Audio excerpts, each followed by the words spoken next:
Well, welcome back to Horror Vision. This is episode 7, and today we're going to be looking at a horror classic just like Dracula.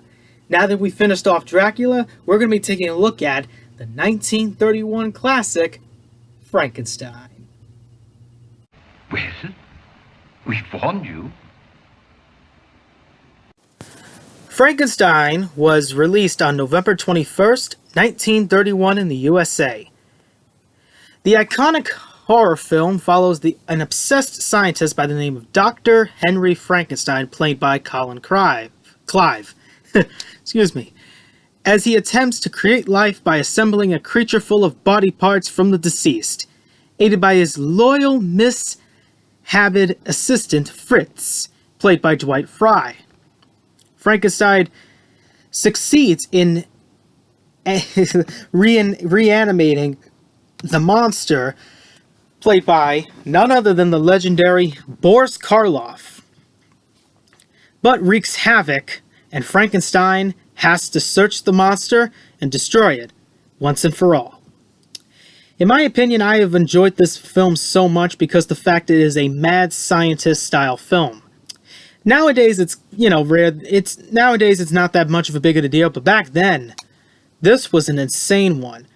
This has a 7.8 out of 10 on IMDb, 100% on Rotten Tomatoes, and a 91% on the Metacritic scale. So this 1931 film is really a treat to watch. And I always find it to be a treat to watch too, due to really good performances by Colin Clive, Dwight Frye, and also the legendary Boris Karloff. And, it is so nice to see it. I mean, for Universal Pictures, this was a really great film. You're young, my friend. And Your for good success reasons. Intoxicated you. Wake up and look facts in the face. Boris Karloff, or Bela Lugosi, was supposed to be playing the act for Frankenstein. But there was a lot of reasons why he didn't get the part. And the obvious reason for me, in my opinion, is that he refused. Because his face would be covered in pounds of makeup and he wouldn't have no dialogue. So the man had to refuse. And I can agree with that. Because even though it was a big sacrifice, Bela Lugosi has such a really good Hungarian accent that it plays so well with Dracula and some other different characters other than the monster Frankenstein himself. Even though I think it's Frankenstein meets the Wolfman, where he plays Bela Lugosi plays the monster, but that was like a decade after he turned down the role. So clearly this was only his last chance in doing it. So it was pretty insane, and Boris Karloff, in my opinion, plays the monster so well.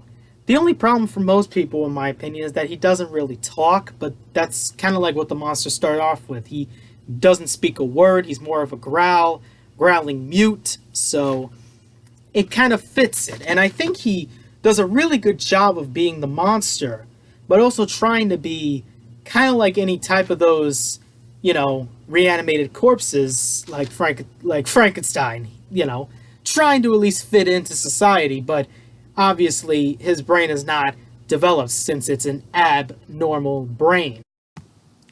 I always love the foggy cemeteries, the little girl by the pond, the angry village people. It's so much fun. It's so much fun to see this film, and it all comes down to the ending where everybody fights the monster and they burn the windmill down. But we all know Frankenstein comes in safely, even though he gets knocked down by the windmill. This was one entertaining piece of awesomeness right here. Now, there were some scenes cut, like the little girl being drowned by the pond, as well as the close-up of a needle that actually went into Frankenstein's back, which actually tried to sedate the monster. I guess the MPAA just didn't care about any continuity if it had to be too gruesome. Stupid people. Or the rating system. Whatever the censors did to put their scissors through this. Not only that, they found Frankenstein's quote by him saying that in the name of God he feels like to be God, it was sacrilegious. So they had to cut that too. But now in the DVD releases, it's been restored. So, yeah. Frankenstein has become one of those types of films that didn't pretty much have any continuity with the story whatsoever until the sequel. But it certainly did put Frankenstein on the map in the modern genre. I mean, let's think about it here. He's in commercials, costumes, serials, everything. Even TV shows. It's insane how he becomes one of the most iconic horror monsters of all time. And Boris Karloff put this guy on the map, and I enjoy it so much. Even Colin Clive, who plays the mad scientist himself, Frankenstein, he does a really good job as being the mad scientist. I mean, the cold stare, the constant, like, him thinking that he's crazy when really he's not. He really wants to prove himself. So, yeah.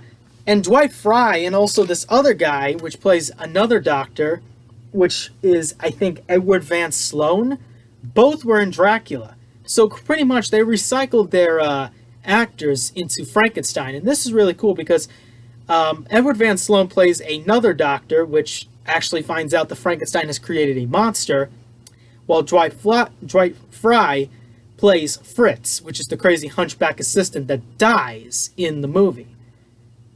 Not in real life, no. He was alive throughout the Frankenstein series sequels, but his character Fritz dies in the movie, while the Frankenstein monster actually hangs him to death. So this is really a interesting movie, and I'll tell you one thing: it's worth the watch.